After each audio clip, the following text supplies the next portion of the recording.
안녕하십니까. 수요 법회를 시작하겠습니다. 오늘 교재는 12연기와 위파사나 제117쪽입니다. 12연기는 한 인간의 삶과 죽음에 대한 전부일 뿐 아니라 존재하는 모든 생명이 태어나고 죽는 일련의 과정을 날카롭게 분석한 인류사의 최고의 지혜입니다. 이 이상 더 다른 지혜는 없습니다. 그래서 깨닫고 보니까 모든 것들이 원인과 결과로 진행되었다는 사실, 그 원인은 내가 일으킨 행위에 대한 과보를 받는 결과로 되었다는 사실. 그러니까 우리가 태어난 것은 과거에 행한 내 행위, 업이 성숙된 결과로 태어났습니다. 그런데 과거에 만약 행위를 한 내가 있다면은 현재 받을 과보가 내가 있습니다. 근데 깨달음을 얻어서 과거에 행위를 한 것도 내가 아니고 그 순간의 마음, 그 순간의 몸이라고 아는 지혜가 나면 과거에 내가 없었기 때문에 현재에도 나의 업의 과보라고 생각하지 않고 단지 원인과 결과라고 이해하게 됩니다. 그래서 해탈의 자유를 얻습니다.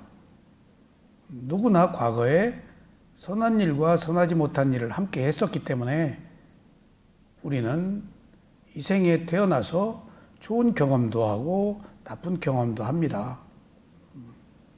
그런데 문제는 이제 어떻게 할 것인가 하는 문제입니다.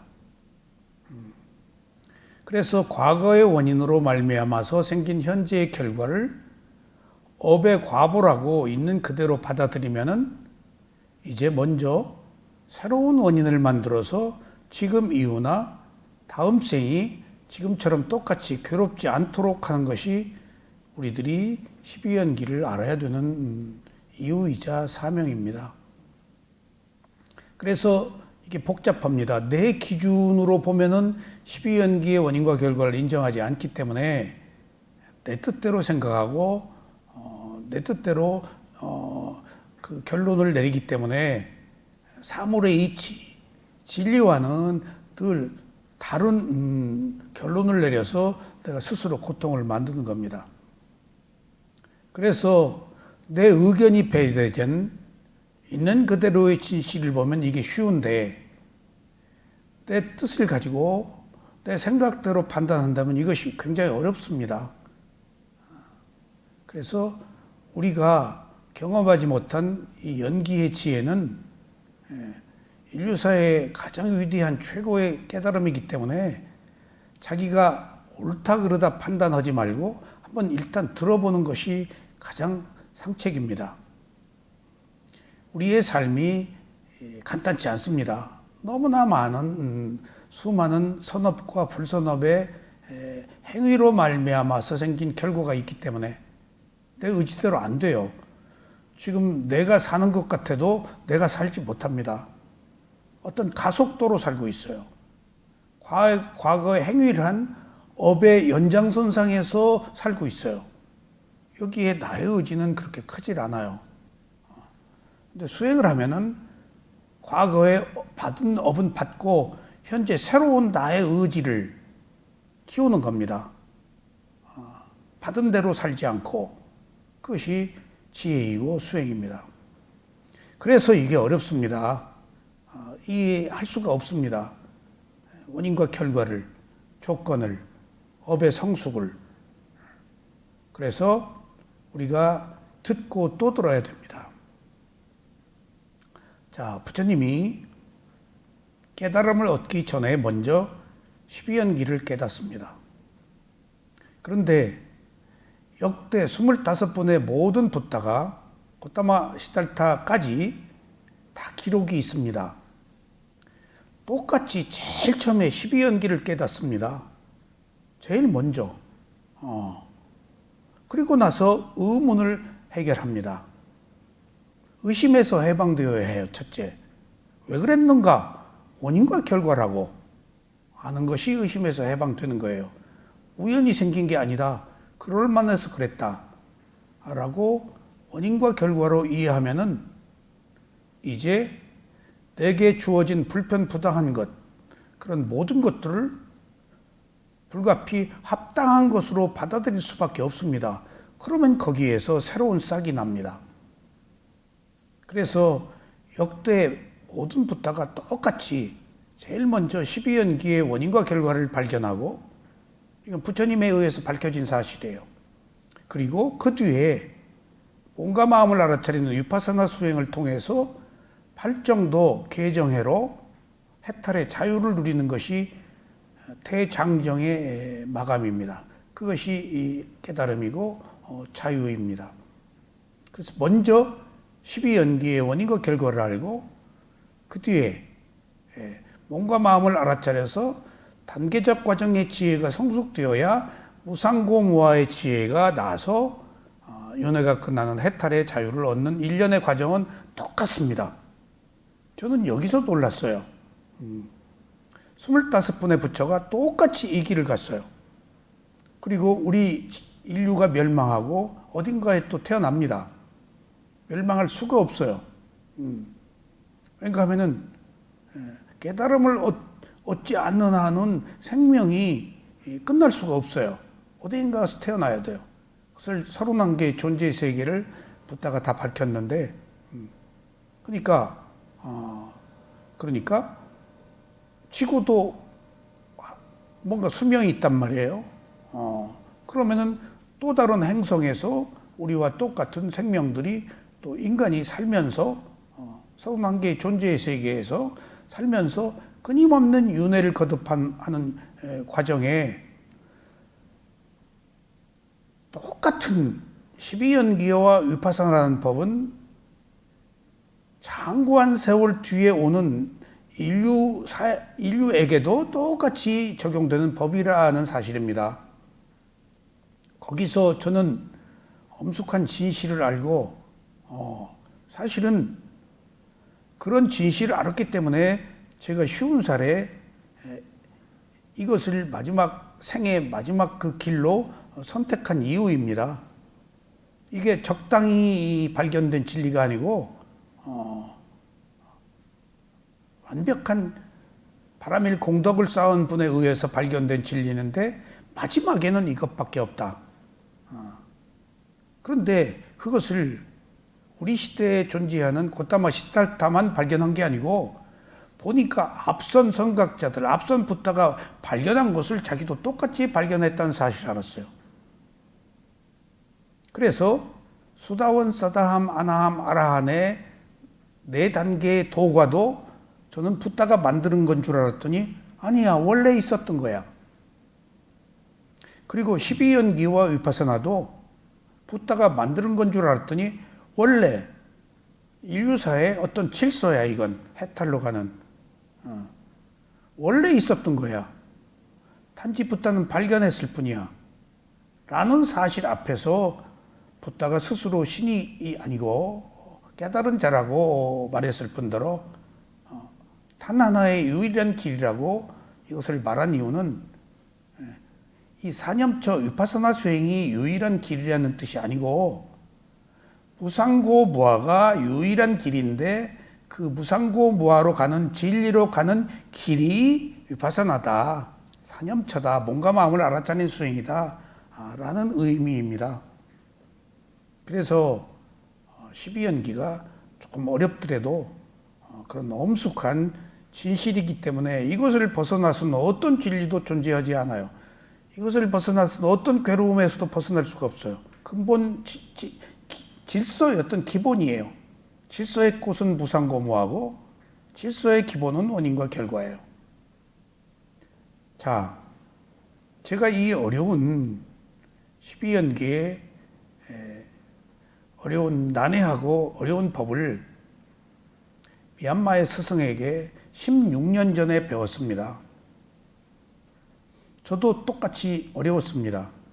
그래서 이걸 녹취를 하고 2, 3년에 걸쳐서 다 보완을 해가지고 그 다음에 지금 출판을 했습니다.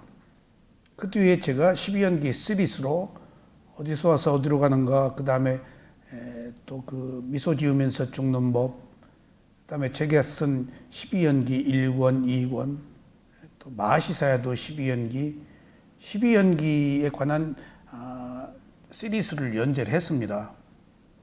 그래서 경전에 있는 내용과 그 다음에 12연기를 쉽게 설법하신 모곡사야도나 마시사야도의 그 가르침을 계속 경청하고 지금 12연기를 공부한 지가 16년입니다. 그런데 아직도 다 몰라요. 알기는 알죠. 여기 다 나와 있으니까. 근데 그 깊은 뜻은 제가 몰라요. 그러니까 지금 제가 일정 부분 지혜로 12연기의 원인과 결과를 아는 부분이 있고 지식으로 아는 부분이 있어요. 그렇기 때문에 스승들이 이야기한 이야기, 말씀, 경전에 있는 내용들을 제가 법문을 합니다. 그런데 생각으로, 지식으로 하는 경우가 많아요. 진짜 지혜로 하는 경우도 있어요. 근데 계속 십몇 년 동안 법문을 하면서 지식이 지혜로 바뀌는 일련의 과정들을 거쳐요. 그리고 진실에 조금 더 접근하는 거예요. 그렇게 부처님의 가르침의 진실은 어렵습니다. 최고의 깨달음이기 때문에. 그 말은 우리가 살아온 습관대로 살지 않고 원래 사물이 가지고 있는 이 지혜에 귀의하는 과정이 어렵다는 겁니다. 부처님이 중불나게 이 세상에 없는 법을 설하신 게 아니고 이 세상에 있는 질서를 설하신 거예요. 그러니까 이 세상에 질서에 귀의하기가 그렇게 어렵다는 얘기입니다.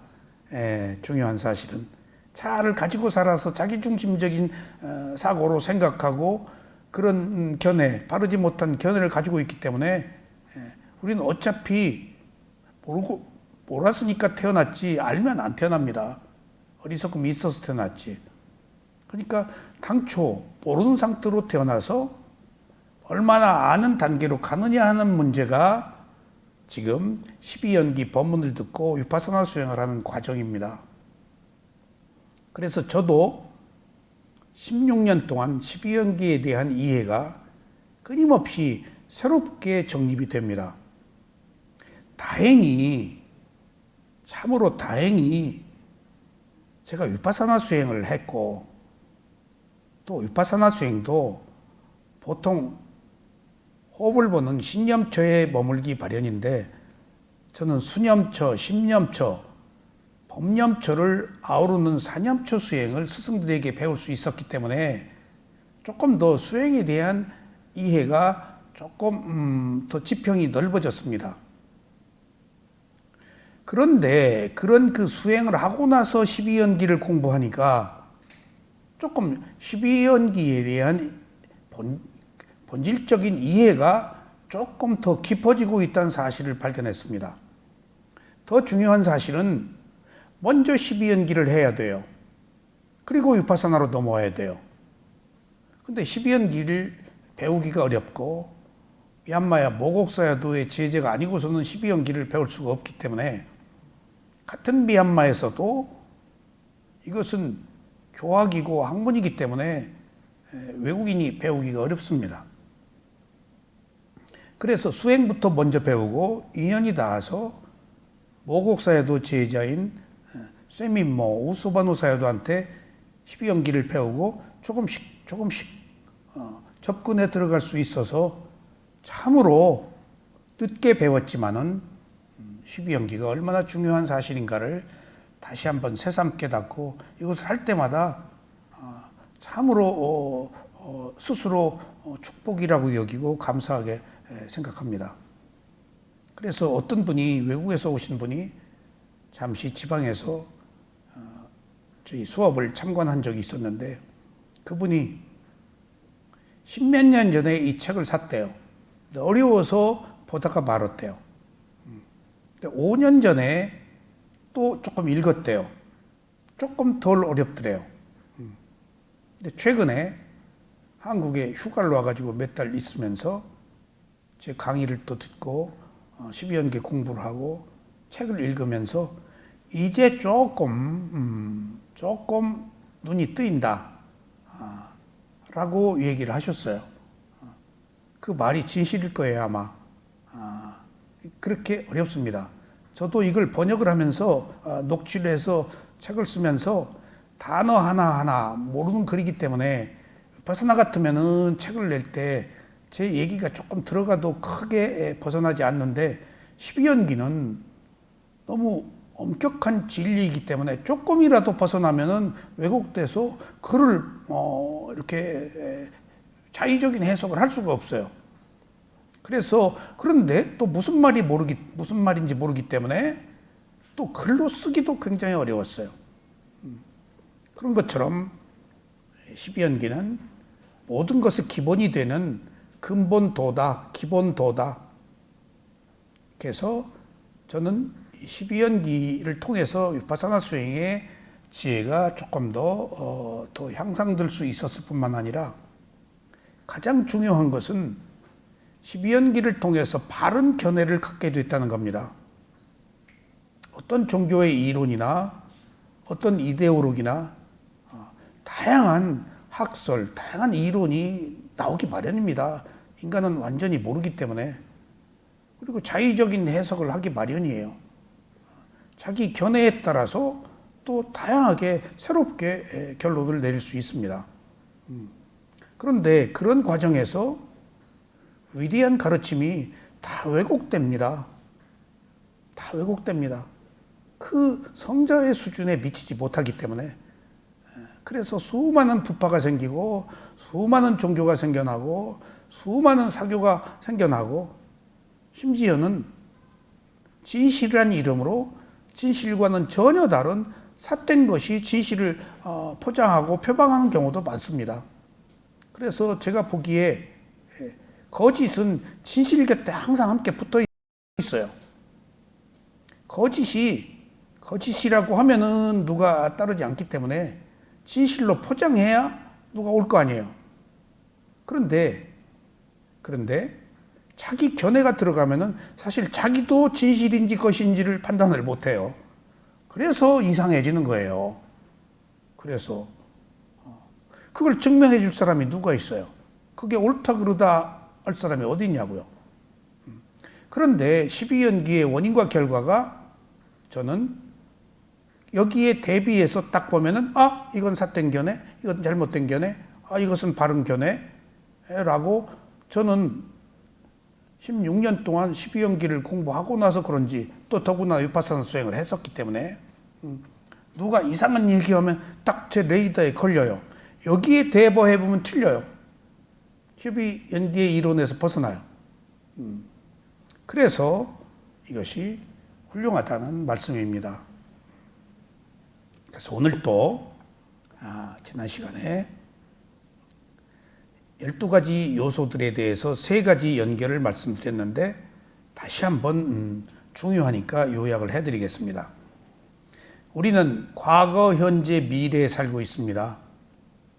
12연기 도표에 1번 칸은 과거고 2번 칸은 현재고 3번 칸은 현재 원인, 현재 미래 원인이고 4번 칸은 미래입니다. 그래서 우리는 현재에 살면서 과거와 미래를 함께 수용하고 있습니다. 자, 그런데 이 12가지 무명으로부터 시작된 한 인간의 삶이 늙어서 죽는 노사까지 가고 장렬한 일생을 마감합니다. 그렇다고 보면은 과거, 현재, 미래의 원인이 되는 현재, 미래 이 3세의 양 중에서 우리는 현재만 살 수가 없습니다. 현재에 사는 시간은 극히 적습니다. 다 과거, 미래에 삽니다. 그래서 지나간 일 속에서 계속 후회하고 아쉬워하고 비탄에 잠기고 그리고 아직 오지 않은 미래를 계속 불러들여서 두려워하고 괴로워하고 스스로 괴로움을 만듭니다. 그래서 과거, 현재, 미래라는 3가지 시제 중에서 서로 12연기에서 주는 지금 이제 단계적 과정의 의미가 우리는 현재라는 몸을 가지고 살면서 과거로 자꾸 간다는 얘기입니다. 그래서 이걸 링크, 연결이라고 그래요. 세 가지 연결. 지금 내가 현재에 살면은 과거로 가지 않아서 과거의 고통과 두려움, 불안에 떨지 않는데 끊임없이 과거로 가서 나의 과거라고 생각하고 고통을 겪습니다. 지나간 일, 바꿀 수 없는 일에 대해서 늘 괴로워하고 삽니다. 그래서 우리는 몸을 가지고 과거로 끊임없이 가는 연결, 링크가 하나 있다. 세 가지 링크. 그 다음에 현재 몸을 가지고 살면서 좋아하고 싫어하는 것을 집착해서 업을 생성하는 일을 끊임없이 하고 산다. 몸을 가진 현재와 좋아하고 싫어하는 현재. 그래서 이것이 왔다 갔다 하는 연결이 두 번째가 있다.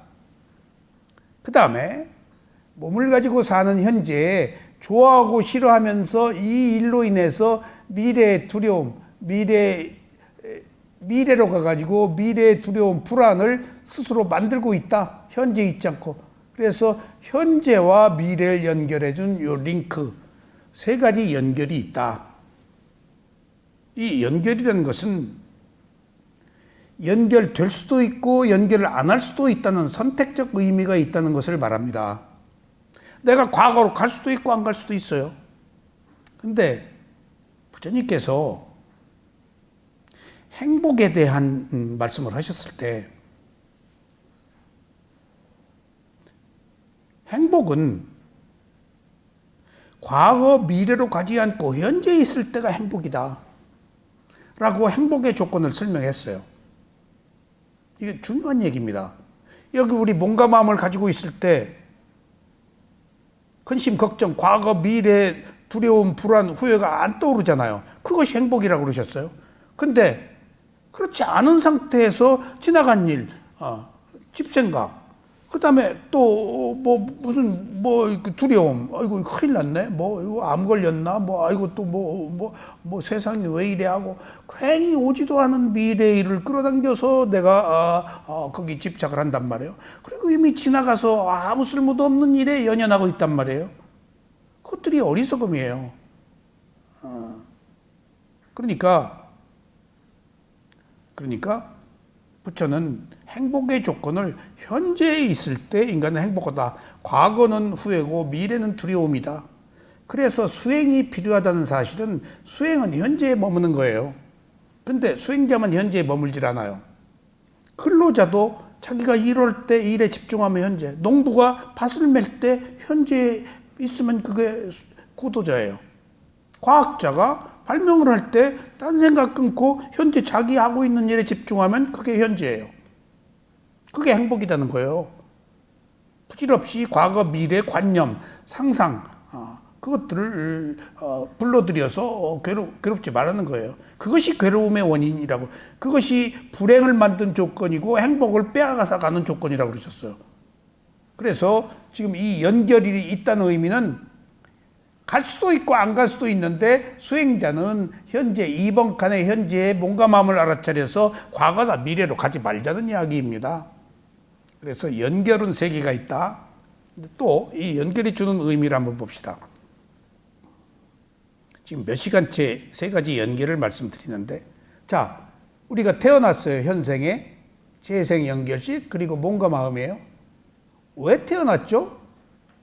과거에 행위를 해서 행을 원인으로 식이 있었다고요. 그럼 과거에 이 행위, 생각과 말과 행위라는 세 가지 업을 말합니다. 행위는 업이에요. 의도가 있는 행위는. 그러면은 무엇이 태어났죠? 과거에 업의 과보가 태어난 거예요. 현재 내가 인간으로 태어나고 수명을 얼마 동안 갖고 어떤 능력과 지혜를 가진 것은 과거에 이것으로 말미암아 생긴 원인으로 현재 몸을 받은 거예요. 수명도 이미 이때 딱 결정돼요. 이때 몇 살까지 살도록 돼 있어요. 물론 예외는 있습니다만 업의 수명의 조건이 있어요. 그리고 업의 수명이 조건이 끝나면은 더 못 살아요. 부처님도 80살에 산다고 하셨어요. 더 살 수 있다고 하셨는데 부처님한테 허용된 업이 80이에요. 본인이 더 살 수 있는데 80이라고 그러셨어요. 태어날 때 자기 업이 끝나버리면 더 못 살아요. 업이 끝나고 마음이 끝나고 몸이 끝나요. 세 가지가 끝나요. 먼저 업이 끝나서 마음이 끝나고 몸이 끝나는 거예요. 근데 그것들이 과거에 다 여기서로부터 비롯된 거예요. 이게 원인과 결과예요. 과거의 행을 원인으로 현재 몸을 받은 삶을 사는 결과. 그러니까 과거로 돌아갈 필요가 없어요. 돌아가서 어떻게 할 거야? 못 받고. 현재 어떻게 할 거냐가 미래를 결정해. 근데 우리는 끊임없이 지나가고에 가서 후회를 하고 아쉬워 고통을 겪는다고요. 어리석기 때문이에요. 무명이 지배하고 있기 때문이에요. 무명과 욕망이 지배하고 있기 때문에 불필요하게 과거에 가서 지난 일들에 매달리고 산다고요. 그래서 지금 원인과 결과로 됐는데 이 원인은 업입니다. 업이 어떤 조건에 따라서 그 생명이 결정되는 거예요. 여기 인간으로 태어날 수도 있고 천상에 태어날 수도 있고 축생으로 태어날 수도 있는 거예요. 그러면은 여기서 행을 원인으로 식이 일어났다고 했을 때는 업이 성숙된 결과로 몸과 마음을 받은 거예요. 억울해하지 마세요. 인간의 삶을. 나의 삶이나 자식의 삶이나 가족의 삶이나 이웃의 삶이나 내 가족 안에 어떤 장애가 있다. 일찍 남편과 사별했다. 뭐 어떤 문제들이 있다. 하는 것들은 이미 과거에 이미 결정된 것들이 지금 현상에 나타난 것들이에요. 지금 우리 힘으로 못 살아요. 업의 힘으로 살지. 행위를 한 결과를 받는 것에서 못 벗어난다니까요. 우리 생각이, 우리 잠재의식이 우리를 지배하고 있잖아요. 그게 업의 과보예요. 제가 문득 자동차 운전을 하면서 번뜩 위기를 느꼈어요. 위기를 느끼면서 어떤 위기를 느꼈는 거예요? 이상하게 불안한 생각들이 일어나잖아요. 위기를 느꼈는데 여기서 내가 갑자기 가속 페달을 딱 밟아서 백몇십 킬로의 속력으로 지그재그로 막 그냥 차고 나가고 싶은 어떤 그런 순간적 그 의도가 일어났어요. 그러니까 그대로 하겠다는 게 아니고 그 의도가 일어나면서 순간적으로 느낀 것이 이 의도가 업의 과보이겠구나. 이 의도가 이 순간에 업의 과보가 거기서 죽도록 돼 있으면은 그 의도를 일으켜서 죽음으로 들어가요. 물속에 들어간다든가 위험한 데로 간다든가 한순간에 제어가 안 돼요. 그게 자기에게 허용된 업의 수명이에요. 그래서 죽는 거예요. 사지로 들어가는 거예요. 한순간 자기 마음이 의도를 일으켜서 업의 과보로 그렇게 해서 문득 제가 이제 그 12연기를 공부하고 있기 때문에 문득 이것이 업의 과보구나. 이 순간에 만약 내가 지금까지 살도록 돼 있었다면 이 순간에 페달을 세게 밟고 샥 나가서 어떤 그 충돌의 위험을 불사하는 마음이 생길 수 있으면 그게 업의 과보 수명의 끝이구나. 우리 죽고 싶은 생각 나잖아요. 그게 자기 업의 과보예요. 근데 진짜 업의 과보가 죽지 않아서 생겼다면 아직 살 업의 과보가 있는 거예요. 그런 것처럼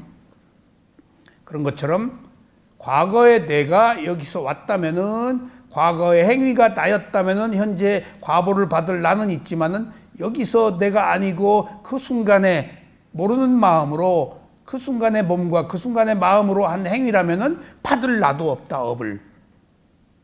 근데 지금 과거에 무명으로 내가 있었기 때문에 무명으로 행을 했기 때문에 현재 그 무명이 지배해서 지금 내 몸과 마음이라고 하루니까 나한테 주어진 불편부당한 조건을 내 것이라고 받아들여서 고통을 겪는 거예요. 그것도 나라고 하는 것도 과거로부터 내려온 거예요, 지금.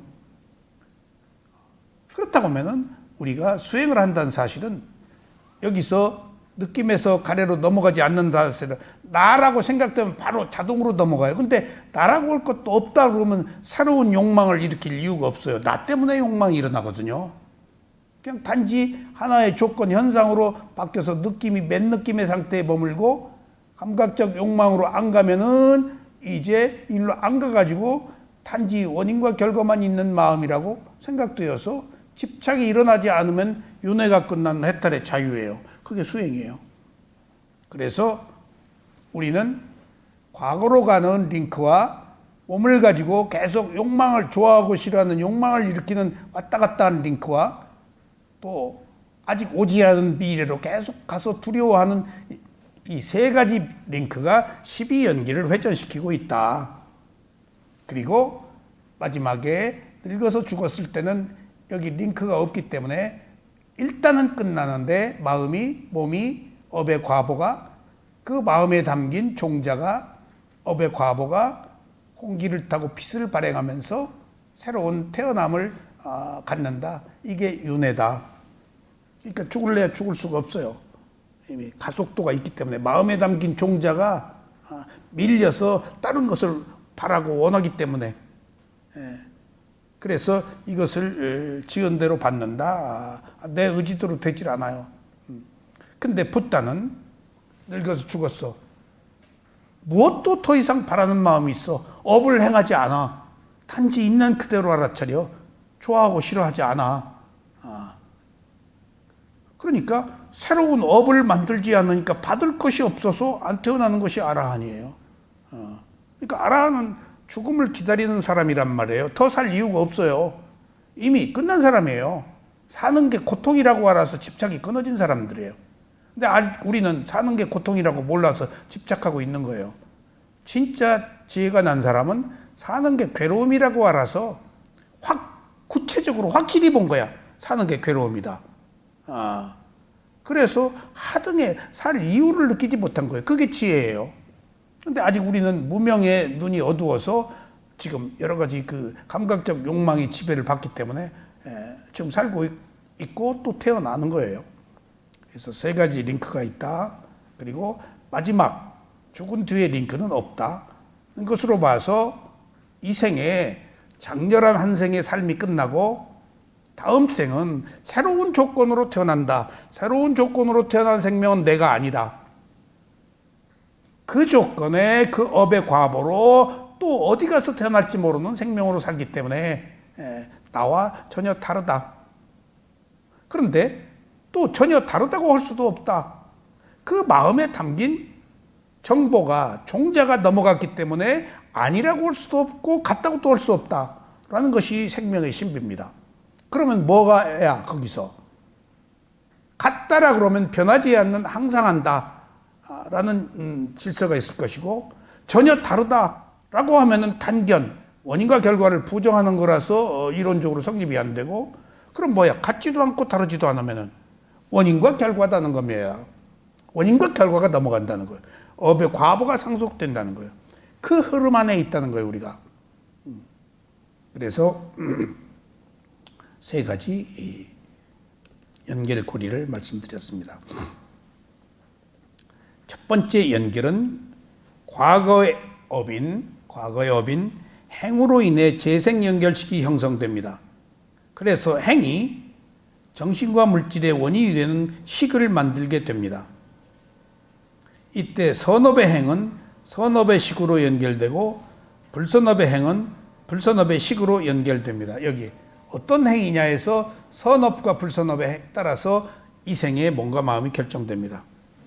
두 번째 연결은 마지막에 이제 재생 연결식 마음이 이제 앞서서 이끈 거예요, 지금. 마음이.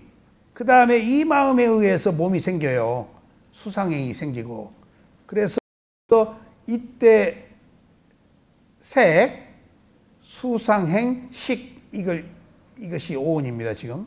그래서 앞선 식, 재생 연결이 생긴 뒤에 그 마음의 상태에 따라서 어떤 물질이냐, 어떤 수상행을 갖느냐에 따라서 이제 인간으로 태어났으면 6가지 감각기관이 감각 대상과 접촉해서 느낌이 일어난다가 우리가 살고 있는 일련의 과정입니다. 근데 이 느낌이 일어났을 때 무조건 거의는 좋아하고 싫어합니다. 넘어가요. 그것 때문에 새로운 원인을 만들어서 미래로 갑니다. 이것을 순간의 윤회라고 그래요. 여기서 좋아하고 싫어하는 순간 연기가 회전해버리고 윤회합니다. 그래서 순간의 윤회예요. 순간, 찰나. 그리고 찰나, 순간의 윤회가 있고 한 일생의 윤회가 있어요. 자, 두 번째 연결은 느낌에서 가래로 연결되지만 모든 사람이 연결되지는 않습니다. 부처님은 갔다 왔다 하고 아예 안 가버리는 것이 붓답니다. 보통의 수행자들은 느낌이 있을 때 좋아하고 싫어하는 느낌이 생겨요. 그 다음에 집착해요. 아이고 집착이 괴롭네 하고 알아차린 순간 백코스예요. 그러니까 여기가 아주 팔정도의 사성제 위파사나 수행의 도성제예요. 도성제. 수행을 하면은 갔다가 넘어와요. 안 하면 돌아버리고. 그러니까 빈번하게 왔다 갔다 하는 거예요. 그러니까 얼마나 좋아하고 싫어했는 것을 빨리 알아차렸느냐 하는 순간 백코스예요. 그러다가 넘어갔다가 돌아오고. 그러니까 반드시 넘어가는 것은 아니고 수다원, 사다함, 아라한의 도가를 얻은 사람들은 넘어간 횟수가 빈번하다가 부처가 되어서야 아라한이 되어서야 안 넘어가 버려요. 그러니까 윤회를 하지 않고 윤회가 끝나는 그 해탈의 자유를 얻는 것이 고장소입니다. 두 번째, 사람의 종류는 두 가지입니다. 하나는 범부이고 하나는 성인입니다. 범부는 보통 사람들, 평범한 사람들이고 성인은 도가를 성취한 수다원, 사다함, 아라한을 말합니다. 여기서 범부는 느낌에서 가래로 넘어가지만은 성인은 느낌에서 가래로 넘어가지 않습니다. 그러니까 수다원, 사다함, 아나함, 아라한에 따라서 넘어갔다가 빨리 돌아오는 사람도 있고 너무 늦게 돌아온 사람도 있고 계속 돌아오는 것이 이제 출세관입니다. 안 돌아오고 돌리면은 세관입니다. 출세관은 갔다가 돌아옵니다. 그러다가 아예 안 가요. 좋아하고 싫어하지 않아요. 근데 여기서 좋아하고 싫어하지 않는다는 말은 좋아하는 느낌과 싫어하는 느낌이 아예 없다는 것이 아닙니다. 부처님도 좋아하고 싫어하지 해요. 근데 업이 될 정도로 좋아하고 싫어하는 것을 집착하지 않아요. 그냥 좋고 말아요. 싫고 말아요. 좋아서 어쩌지 못해요. 좋아서 호감을 갖지 않아요. 호감이 어떤 관계에 나쁜 새로운 영향을 주거든요. 모든 인간관계가 호감으로 시작해요. 근데 호감으로 끝나나요? 거의는 반감으로 끝나요. 자기 뜻대로 안 되니까. 그래서 괴로운 거예요. 시작은 다 호감이 있었어. 호감이 없으면 안 만나요. 근데 인간관계의 모든 만남이 호감이 있었었는데 호감으로 끝날 수가 없는 게 견해가 다르기 때문에, 업이 부딪히기 때문에, 서로 자기 눈에 물대려고 그러기 때문에, 그러니까 부딪혀서 서로 이해가 상충해서 좋게 끝날 수가 없어요. 그리고 또 마지막에는 아무리 헤어지고 싶지 않아도 헤어져야 되고, 업의 과보의 영향을 받으니까. 그래서 이게 간단치 않습니다. 그래서 범부는 느낌이 있어야 행복하다고 느끼고, 느낌과 늘 함께 있는 것이 행복하다고 여기기 때문에 늘 좋은 느낌을 원합니다. 눈으로, 귀로, 소리로, 코로, 혀로 맛보고 몸으로 접촉하고 마음으로 생각하면서 끊임없이 느낌을 추구하는 것을 즐깁니다. 이것이 범부예요. 이것이 범부예요. 우리가 무엇을 좋아한다. 그러면 더 좋은 느낌 때문에 거기 느낌에 노예가 되고 나락으로 떨어져 버려요. 어떤 그 도박, 알코올, 뭐 그런 모든 그 중독이 전부 느낌의 노예로 산 거예요. 예술을 하는 사람도 마찬가지죠. 제 친구 의사 하나가 그에 돈을 벌어서 빌딩도 짓고 그랬는데 오래간만에 가보니까 연락이 와가지고 만나죠. 굉장히 비싼 스피커를 샀더라고요. 음악을 좋아해요, 그 친구. 그러니까 그 친구 스피커 음악 소리 듣다가 집에 와서 내 스피커를 틀을 수가 없어. 그게 걔가 처음부터 그렇게 좋은 스피커 안 가졌었거든. 자꾸 귀가 더 좋은 소리, 더 좋은 소리 끝이 없어 이게. 카메라 처음에 싼 거 사요. 그래서 계속 바꿔요. 옆에서 누가 더 좋은 카메라, 더 좋은 사진 계속 바꿔. 이게 느낌이에요. 이게 느낌이에요. 그 느낌이 집착하는 거예요. 가래를 일으켜서 집착해. 그래서 업을 생성하는 거예요. 우리는 이 과정에 살아요. 살고 있는 동안에 몸과 마음은 여기 있지만은 거의 여기서 살고 있어요. 좋아하고 싫어하고 집착하고 그리고 행위를 하고 거기에 따른 미래의 결과를 지금 이후의 결과를 받는 거예요. 여기서 미래라는 것은 다음 생도 있지만 지금 이후를 말하는 겁니다. 두 가지요. 순간의 연애와 일생의 연애. 지금 내가 좋아하고 싫어하면 지금 이후에 그 과보가 바로 있다고요. 다음 생에도 있고. 항상 겹쳐져 있어요. 태어남이 여기도 태어남이고 여기도 태어남이에요. 업이 여기도 업이고 여기도 업이에요. 12연기가 이렇게 복잡해요. 과거, 현재, 미래가 있기 때문에. 그래서 본부가 뭐냐? 항상 더 좋은 느낌을 바라는 것이에요. 그러니까 부처님 경우도 어떤 분이야? 부처님이 인간이잖아. 좋아하는 느낌 없을까? 있어요, 여기서. 근데 맨 느낌의 상태에서 좋은 느낌일 뿐이지 좋아 죽겠네는 없다고요. 그러니까 부처님은 박장대소를 절대 하질 않아요. 크게 입을 안 벌려요. 싹 미소를 지으신다고 그래요. 그때 미소를 지으면은 무슨 치약을 썼는지 반짝 빛이 났대요. 부처님 치약 그렇게 뒤따라간 제자가 싹 미소를 좀 반짝 해가지고 알았대. 반짝 빛이. 세존이셔. 어이 웃으십니까? 그러니까 믿고야 봐라. 저 사람이 이 고을에 두 번째 부자가 될 수 있는데 지금 거지다. 봐라. 저 사람이 수행을 했으면은 굉장히 부잣집 무남 동녀 그 둘이 결혼해가지고 그냥 남자가 탕진해서 구걸을 하고 있는 거예요. 저 둘이 수행을 했으면은 지금 여자는 수다원, 남자는 사다함이 될 수 있었다. 근데 지금 거지하고 있다. 그런 경전의 그 귀절이 인간은 두 번째, 첫 번째라고 안 했어. 또 두 번째라는 것이 업의 한계 같아. 두 번째 부자도 될 수 있고 거지도 될 수 있고. 수행을 해서 사다함도 될 수 있고 전혀 수행을 못해서 지금 그 범부로 살 수도 있고.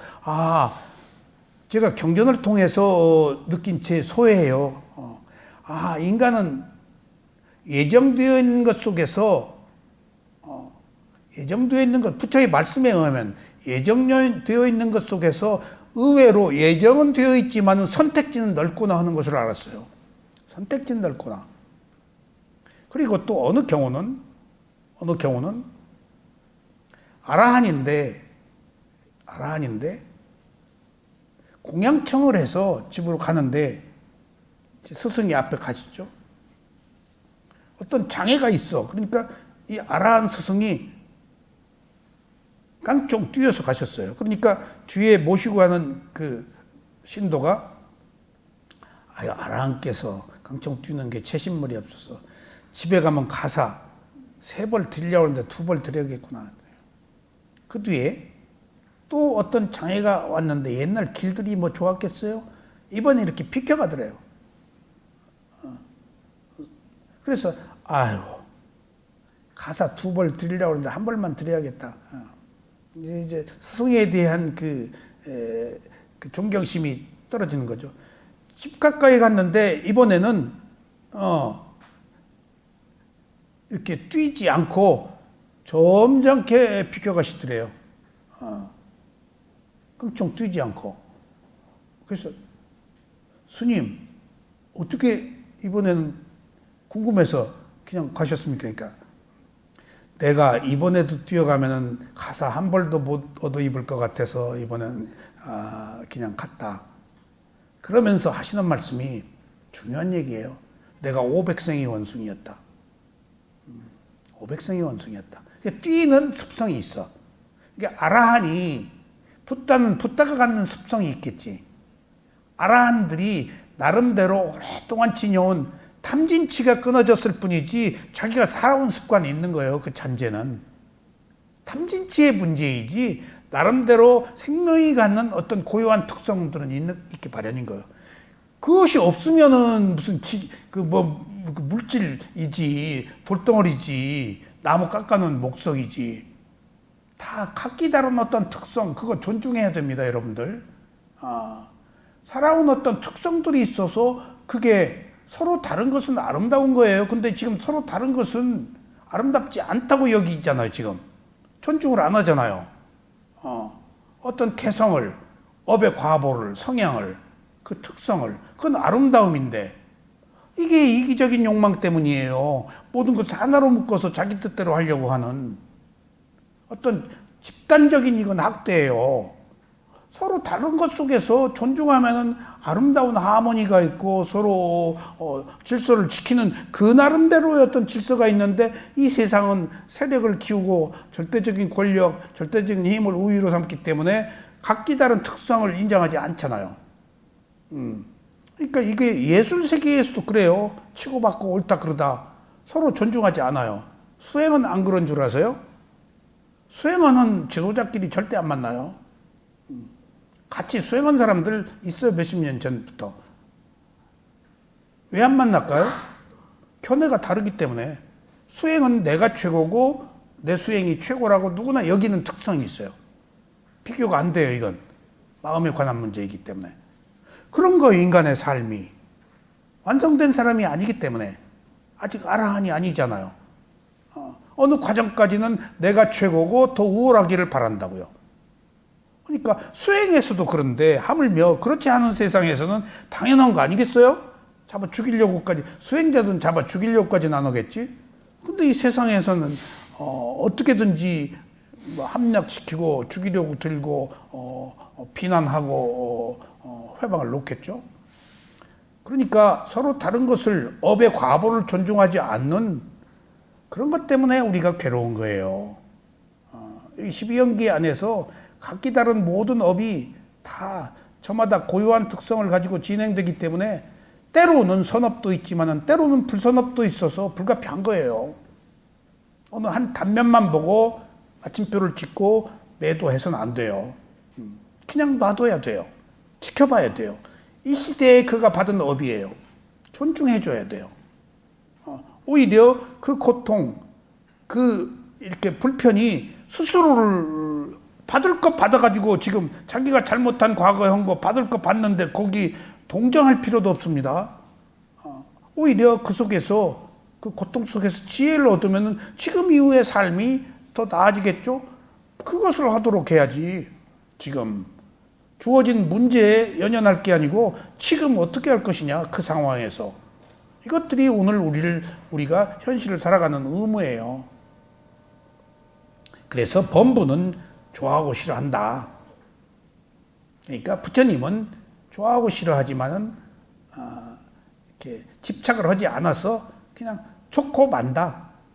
그래서 제가 알고 말고 알아차리고 말고 알아차리고 나서 어떤 의미를 부여하지 말라고요. 옳다 그러다 좋다 싫다. 알고 말고 하면 알고 없고가 된다고요. 없고가 업의 과보가 끝난 거예요. 새로 받을 것이 없고예요.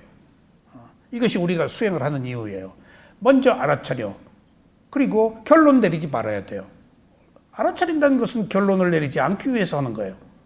결론을 내리면 이미 내가 객관적 진실을 보나서 주관적으로 옳다 그러다 판단한 거예요. 그럼 서로 다른 것을 존중할 수가 없어요. 원인과 결과를 부정해요. 그럴 수밖에 없는 것을 용납을 못해요. 거기서 우리들의 고뇌가 시작되는 겁니다. 자, 성인은 느낌이 제거된 고요함을 행복이라고 여깁니다. 여기서 느낌이 제거된, 그러니까 느낌은 있는데 좋아하고 싫어하지 않은 느낌을 말해요. 그래서 지금 핏가번쩍한 감각적 욕망을 행복이라고 여기지 않고 감각적 욕망이 끊어진 고요함이 행복이라고 여기는 거예요. 근데 여기서 조금 고요함이 행복이라고 여기는데 조금 이제 이게 지금 그 보편적 성인의 보편적 가치인데 성인도 지금 소위 그 두 가지가 있습니다. 세속과 출세관에서 출세관을 성인의 반열에 든 사람이라고 그러는데 여기서 느낌이 제거된 고요함을 행복이라고 여기는 것은 아라한이고요. 수다원 사다함은 안 그렇습니다. 안 그렇습니다. 왜? 진실과 진리도 출세가 두 가지가 있습니다. 진실과 진리도. 선한데 나쁜 짓은 안 하는데 자아가 있는 사람, 선한데 자아가 없는 사람, 그런 차이로 구별이 됩니다. 여기서 성인은 느낌이 제거된 고요함을 행복이라고 여기는 것은 어떤 성인의 어떤 결정적 그 모습이지만은 실제 고요함이 지혜가 그 행복이 아니고 고요함을 통해서 얻은 지혜가 행복이라고 느낍니다. 여기 지금 사실은 고요함은 선정수행이에요. 고요함. 근데 지혜는 출세간의 위파사나 수행이에요. 그러니까 행복이 선정의 행복이 있고 출세간의 행복이 있다. 그러니까 지금 조금 너무 어렵기 때문에 여기서 지혜 얘기는 뺐습니다만은 행복은 선정으로 얻는 행복. 뭔가 열심히 일했어, 필사했어, 연불 외웠어, 절했어. 그게 다 사마타거든요. 선정이거든요. 뭘 억눌러서 얻는 그 고요함? 그럼 뭐 한 것 같아. 근데 이건 반발력이 있어. 억눌렸기 때문에. 근데 위파사나 수행은 그냥 놓고 봐. 개입하지 않고 봐. 알고 말고 그냥 그랬어. 그랬네. 아이고 그랬어. 알고 알아차리고 하다가 보면은 사물이 존재하는 성품인 무상고무화를 발견해서 위파사나 지혜가 나서 집착이 끊어진 상태가 온다고요. 그게 지혜, 해탈의 자유예요. 그러니까 고요함이 있고 지혜의 두 가지가 있다. 부처님께서는 범부는 나병을 앓는 사람과 같다고 하셨습니다. 이 나병 환자는 가려움을 느끼고 긁어서 피가 나고 골마 터져도 시원하다고 좋아합니다. 그래서 범부는 행복하고 즐겁기 위해서 가래를 갖습니다. 그러나 범부가 행복한 것이라고 여기는 행복은 고입니다. 이 귀절은 제가 좀 써놓은 것 같습니다. 나병 환자 얘기를, 감각적 욕망이, 나병 환자는 피를 흘리면서 긁는 감각적 욕망 가지고 있다고 그랬거든. 그게 범부가. 그리고 발정한 코끼리 같다라고 경전에 그 범부는 발정한 코끼리 같아서 굉장히 무섭다. 코끼리가 화나면 막 콕 휘둘러서 다 파괴해버린대요. 큰 발로 뭉개버리고 성난 코끼리를 또 아프리카 사람들이 두려워하잖아요. 그래서 감각적 욕망을 나병 환자, 성냄을 발정한 코끼리라고 그렇게 비유를 해요. 그것이 범부다. 그래서 범부는 행복하고 즐겁기 위해 느낌에서 가래로 넘어가는데 사실은 행복이라고 여기는 이 가래가 괴로움의 시작이다. 집재. 이것을 집착하는 것이 미래의 괴로움을 만들기 때문에, 그래서 우리는 그냥 느낌에서 좋아하는 느낌, 싫어하는 느낌으로 가지 말고 그냥 느낌에 두자. 그러면 고요함이 온다. 그냥 느끼면 무슨 재미야? 라고 질문을 해요. 근데 좋아하고 싫어하지 않는 그 즐거움을 당신이 모르기 때문에 무슨 재미냐고 그러지. 당신이 좋아하고 싫어해서 오는 즐거움보다 좋아하고 싫어하지 않아서 오는 즐거움이 훨씬 더 큰데 그걸 모르고 무슨 재미로 사냐고 그래요. 그 재미가 더 크다는 거예요, 부처님은. 좋아하고 싫어하는 재미는 끝이 안 좋아요. 뒤끝이 안 좋아. 뒤탈이 있어. 좋아하고 싫어한 결과가 괴로움이야 다. 근데 좋아하고 싫어하지 않으면 감각적 욕망이 아니기 때문에 뒤끝이 깨끗해. 뒤끝이 깨끗한 게 최고지. 연기가 회전하지 않고 그 덫에 걸려 사는 거예요. 좋아하고 싫어한 업의 과보로 우리가 괴로움을 겪는 거다고요. 근데 그것이 아닌 길을 우리가 모르고 있다고 지금. 좋아하고 싫어하지 않은 것이 오는 그 깨끗한 정정한 즐거움을 우리는 모르고 있다고요. 그게 해탈의 자유예요. 범부는 느끼고 원하고 이렇게 하는 것을 항상 반복하고 있습니다. 이렇게 항상 느낌과 가래가 함께하면서 현재의 존재에서 계속 업을 짓고 있습니다. 계속 우리가 새로운 업을 지어요. 좋아하고 싫어하고 업이에요. 미워하고 비난하고 욕하고 도토리 기적이에요. 서로 잘났다고 그러는데 똑같아. 그것을 또 옳다 그러다 또 비난하네. 그 사람도 또 잘난 체 하는 거예요. 그게 그냥 조용히 알고 말지. 정치가들 그러잖아요.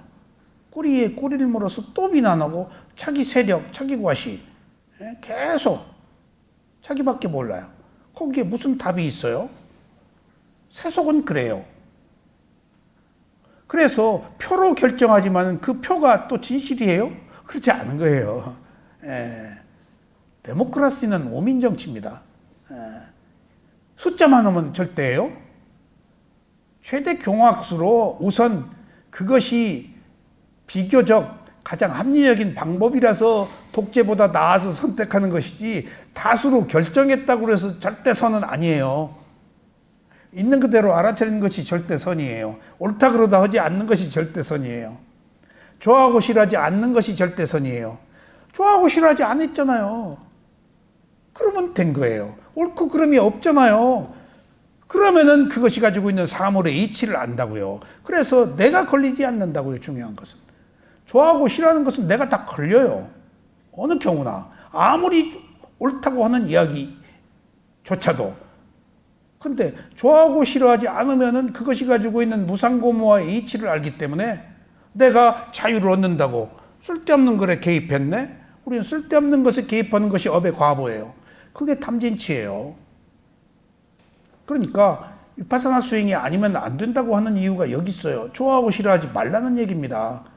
좋아하고 싫은 것밖에 하지 못하고 살아서 하기 어렵지만 한번 해보라는 거예요. 좋다 싫다 하지 않아 보라는 거예요. 그러면 새로운 업을 만들지 않고 내가 조금 섭섭해요. 좋아하고 싫어하지 않았기 때문에. 그것밖에 안 하고 살았기 때문에. 무조건 알아차리고 호흡으로 가야 돼요. 호흡으로.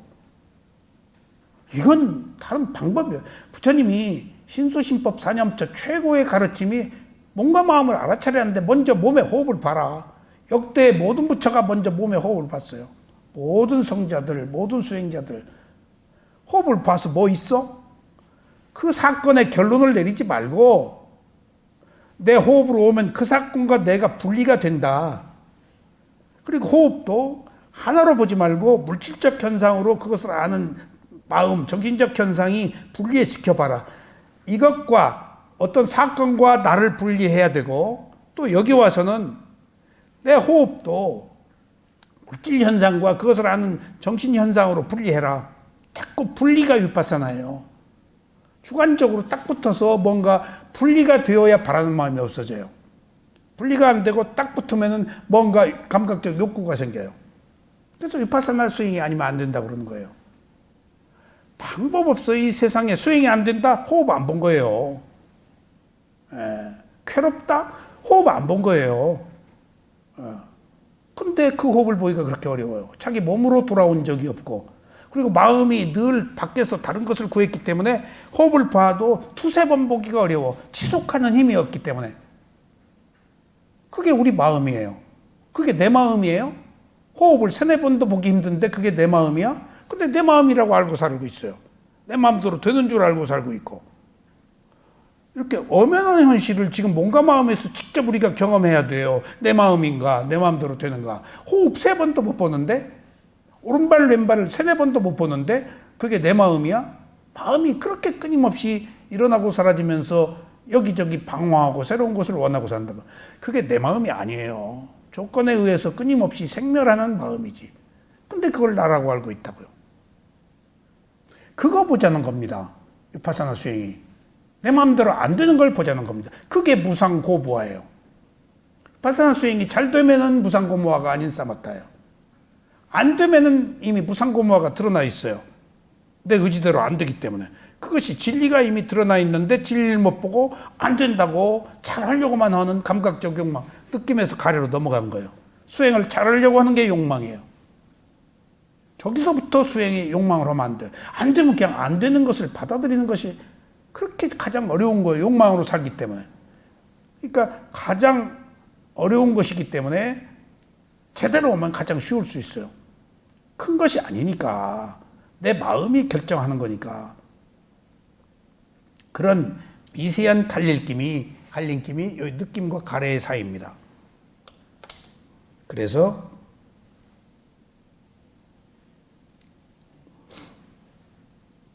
계속 그래서 좋아하고 싫어하는 게 업을 짓습니다. 우리의 직업은 각자 다르나 원하는 것은 같습니다. 좋은 차, 좋은 집, 좋은 직장 등 이런 느낌을 충족시키기 위해서 일합니다. 그 이유는 느낌이 있을 때만이 행복하다고 생각하기 때문입니다. 우린 느낌의 노예예요. 느낌은 그냥 우리가 살고 있는 것은 느낌이고 맛, 돈, 사랑, 명예 전부 느낌이고 근데 항상 더 좋은 느낌을 원하니까 우리가 괴로울 수밖에 없어요. 더 좋을 수가 없는데 그거 차이예요. 그러니까 맨 느낌의 상태에서 호흡 보란 얘기예요. 오른발 왼발 보란 얘기예요. 좋아하는 느낌 갖지 말라는 거예요. 거기서 오는 고요함 속에서 마음의 평온을 얻으라는 거예요. 좋아해버리면 이미 답이 없어요. 그 결과가 좋아한 만큼 오지 않기 때문입니다. 그리고 그것들은 변하고 또 좋았어도 또 없어져 버려요. 그러니까 허무한 거예요. 지금 내가 얻은 지위, 돈, 명예, 과거의 원인으로 인해 생긴 이 모든 결과들은 합당히 받을 만한 것을 받았죠. 그게 내 건 줄 아세요? 나 그 지위 없고 그 돈 벌어도 못 쓰고 그냥 죽어요. 내 거 아니에요. 단지 내가 가까이 하고 있을 뿐이지. 그거 내 소유 아니에요. 그 명예가. 그것을 소유할 나는 없어요. 근데 내 소유라고 생각하고 있다고. 그거 내가 써요. 그 지위 누려요. 다 지위를 얻어서 폭력적으로 되고 말 타면 견맛이 잡히고 싶다고 휘두르고 또 이전 투구하고 그게 뭐라고. 새로운 업들을 다 짓는 거예요. 그게 뭐라고. 그게 영원한 거. 그것들이 다 일어났다 사라지는 한시적인 건데 그걸 영원한 줄 알고. 그게 어리석음과 욕망이에요. 그게 바로 무명과 가래예요. 몰라서 내가 욕망을 부려서 영원한 것으로 나의 것으로 알고 있다고요. 내가 얻었다 하더라도 나의 것 아니에요. 그 순간 경험했을 뿐이지. 근데 우리는 모르고 자아가 있어서 나의 소유라고 알고 있기 때문에 괴로움이 끝이지 않는 거예요. 모든 인간관계가.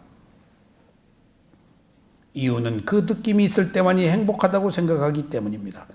범부는 느낌이 없는 고요한 상태를 참지 못하고 재미있는 느낌을 찾아다닙니다.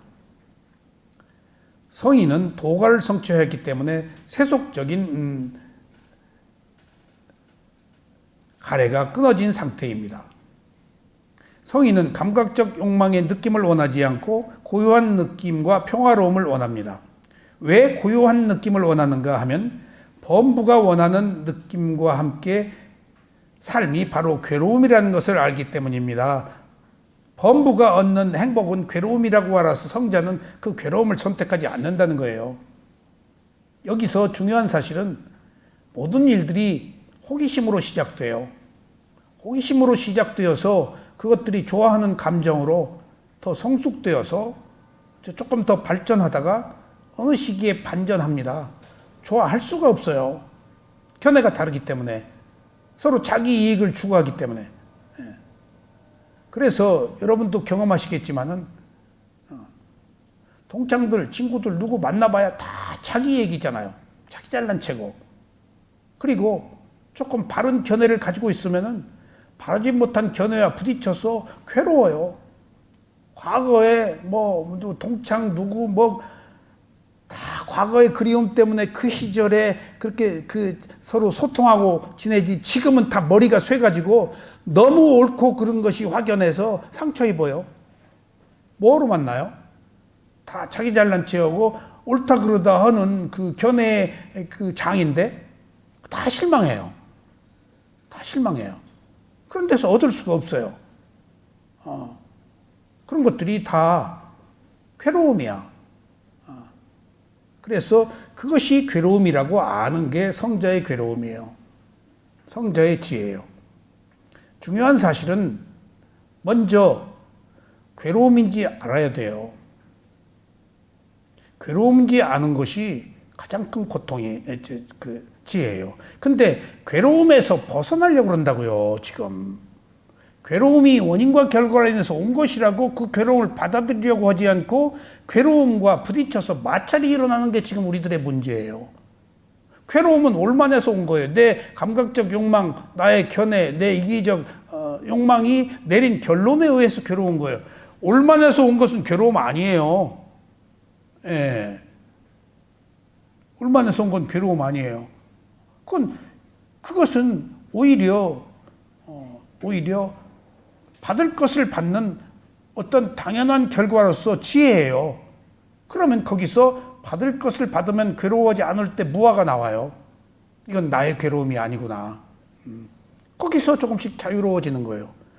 살고 있는 한 괴로움은 와요. 근데 그 괴로움에서 벗어나려고 하지 말고 괴로움이 있네 라고 받아들여서 하나의 땀마 현상으로 놓고 볼 때 괴로움이 나의 것이다 하면 괴로운데 하나의 땀마 현상으로 분리가 되면 분리가 위파사나라고 그랬잖아요. 괴로움이 있네, 괴로워하네, 괴로움이네 라고 분리해서 보면 객관화가 된다고요. 이렇게 자꾸 객관화를 시켜야 돼요. 끌어들이지 말고 나 죽겠다, 아이고 내 괴로움이다 하지 말고 하나의 현상으로, 그게 땀마의 법이에요. 분리해서 보는 게. 성인의 기쁨은 감각적 욕망에 의한 기쁨이 아니고 고요함과 지혜에서 오는 기쁨입니다. 자, 오늘 여기까지가 두 번째 연결입니다. 다음 시간에는 세 번째 연결을 말씀드리겠습니다. 감사합니다.